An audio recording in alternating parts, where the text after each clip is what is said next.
ত্রয়োদশ জাতীয় সংসদ নির্বাচনে সাধারণ মানুষের কথা জানাতে আমরা আছি ব্রাহ্মণবাড়িয়া ৫ নবীনগরের মানিকনগর বাজারে। আমরা এখানে জানার চেষ্টা করব সাধারণ মানুষ কাকে নির্বাচিত করতে চায় এবং তাদের প্রত্যাশা কি এবং কি ভাবছে এই ব্যাপারে বিস্তারিত জানার চেষ্টা করব। আমি একজন স্টুডেন্ট হিসাবে আমি অবশ্যই ন্যায় ইনসাফের প্রতীক রিকশা মার্কা আশরাফি ভাইকে দেখতে চাই।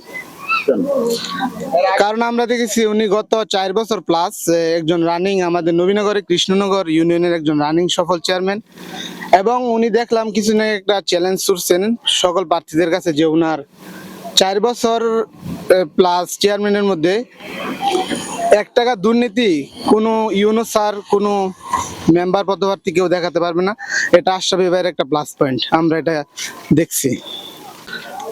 বিশেষ করে আমার প্রত্যাশা আমার গ্রাম যে বালুমহলের কাছে আমাদের গ্রামের অসহস্র অনেক বাড়িঘর, এগুলো বাড়িঘর ধরেন মাঠঘাট ভেঙে যাচ্ছে বালুমহলের কাছে, এবং যে সন্ত্রাসী চাঁদাবাজি এসব উনি নির্মূল করবে, এটা আমার আশাবাদী।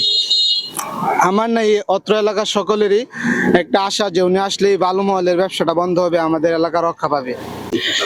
আমি ত্রয়োদশ জাতীয় সংসদ নির্বাচনে একজন সৎযোগ্য মেধাবী প্রার্থী হিসাবে আমাদের বর্তমান রানিং চেয়ারম্যান ছিলেন উনি মাওলানা মুফতি আমজাদ হোসেন আশরাফি সাহেবকে রিকশা মার্কা বাংলাদেশ খেলাফত মজলিস মনোনীত, তাই ওনাকে আমরা দেখতে চাই ইনশাল্লাহ।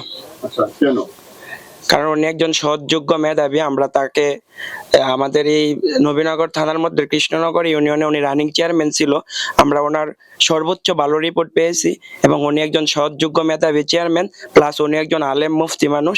আমরা মনে করি একজন আলেম মানুষ যদি নবীনগরে নির্বাচিত হতে পারে ইনশাল্লাহ আমরা দুর্নীতি এবং চাঁদাবাজ মুক্ত নবীনগর পাবো।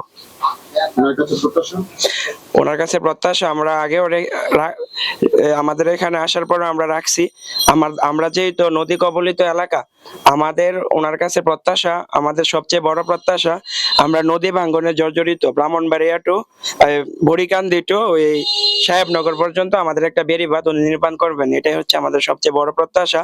পাশাপাশি আমাদের রাস্তাঘাট যেগুলা ভাঙ্গন আছে এগুলা উনি ঠিক করে দেবেন এবং এই প্রতিশ্রুতি দিয়েছেন, এটাই আমাদের সবচেয়ে বড়। আগামী ত্রয়োদশ জাতীয় সংসদ নির্বাচনে আমরা চাই আমজাদ হোসেন ভাইকে আমরা নির্বাচিত করতে, কেননা উনি যদি নির্বাচিত হয় তাহলে আমাদের নবীনগরবাসী সন্ত্রাস মুক্ত, চাঁদাবাজ মুক্ত, সুন্দর ভালো লোক নির্বাচিত করলে তাও সেক্ষেত্রে আমাদের জনগণ, আমাদের দেশবাসী শান্তিতে থাকতে পারবে।